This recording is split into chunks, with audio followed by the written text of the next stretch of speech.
মাত্র 1 থেকে 1.5 পাউন্ডের মধ্যে এত সুন্দর সুন্দর থিম কেক কিন্তু শুধুমাত্র হোম বেকাররাই দিতে পারবে। দোকানে কেক অর্ডার করতে গেলে কিন্তু এই ধরনের থিম কেকগুলো 3-4 পাউন্ডের নিচে ওনারা অর্ডার আবার সপ্তাহখানিক আগে থেকে তাদেরকে অর্ডার করে রাখতে হয়, মানে আর্জেন্ট অর্ডার তো নিবেই না। আমার এই কেকটার অর্ডার এসেছিল আগের দিন রাত্রেবেলা এবং পরের দিন বিকেলবেলা ডেলিভারি। এই কেকটা ছিল 1.5 পাউন্ডের মধ্যে বাটারস্কচ ফ্লেভারের কেক, আর দেখতেই তো পেয়েছেন কেকটার মধ্যে সব মোটামুটি ফন্ডেন্টের কাজ ছিল। যেহেতু ফন্ডেন্টের কাজ আছে আমাকে অনেক বেশি সময় এই কেকটার মধ্যে দিতে হবে, তাই আমি আগে থেকেই বাটারস্কচ ফ্লেভার কেকটা তৈরি করে খুব ভালো করে ক্রাম কোটিং করে ফ্রিজে সেট করে নিয়েছি। এখন আমি কাস্টমারের দেওয়া থিম অনুযায়ী কেকের মধ্যে ব্লু কালার ক্রিম লাগিয়ে নিচ্ছি আর একটা প্যালেট নাইফ দিয়ে খুব সুন্দর করে কেকটার মধ্যে ফিনিশিং দিয়ে নিচ্ছি। আপনারা যারা এই ধরনের থিম কেকগুলো অর্ডার করতে চান তারা অবশ্যই হাতে সময় নিয়ে অর্ডার করবেন, কারণ অনেক সময় অনেক জিনিস আমাদের কাছেও অ্যাভেলেবেল থাকে না।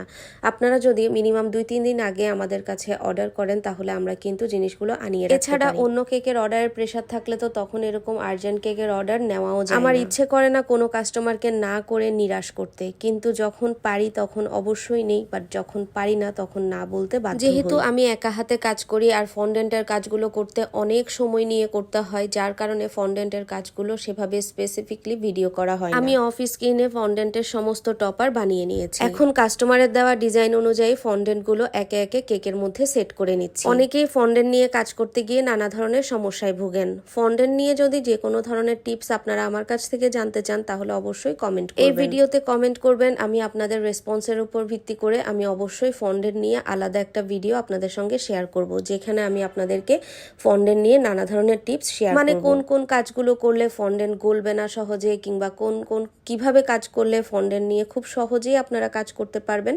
সমস্ত টিপস এন্ড ট্রিক্স আমি আলাদা একটা ভিডিওর মাধ্যমে শেয়ার করব ইনশাআল্লাহ। আপনারা অনেকেই আমার কাছ থেকে ফন্ডেন্টের ক্লাস করতে চান, কিন্তু আমার অসুস্থতার কারণে আপাতত কোনো ক্লাস নিচ্ছি না। ইচ্ছা আছে একেবারে স্টুডিও নিয়ে তারপরেই আবারও নতুন উদ্যমে ক্লাস নেওয়া শুরু করব। বাকিটা আপনাদের দোয়া এবং ভালোবাসায় যেটুকু আগাতে পারি। যাই হোক, যখনই ক্লাস নিব আমি অবশ্যই পেজে আপডেট জানিয়ে দেব। আপনারা শুধু দোয়া করবেন এভাবেই যেন আমি এগিয়ে যেতে পারি। কথা বলতে বলতে আমার কাজ কিন্তু প্রায় কমপ্লিট হয়ে গিয়েছে, আর কাস্টমার কিন্তু আমার কেক পেয়ে অনেক অনেক অনেক বেশি খুশি হয়েছে।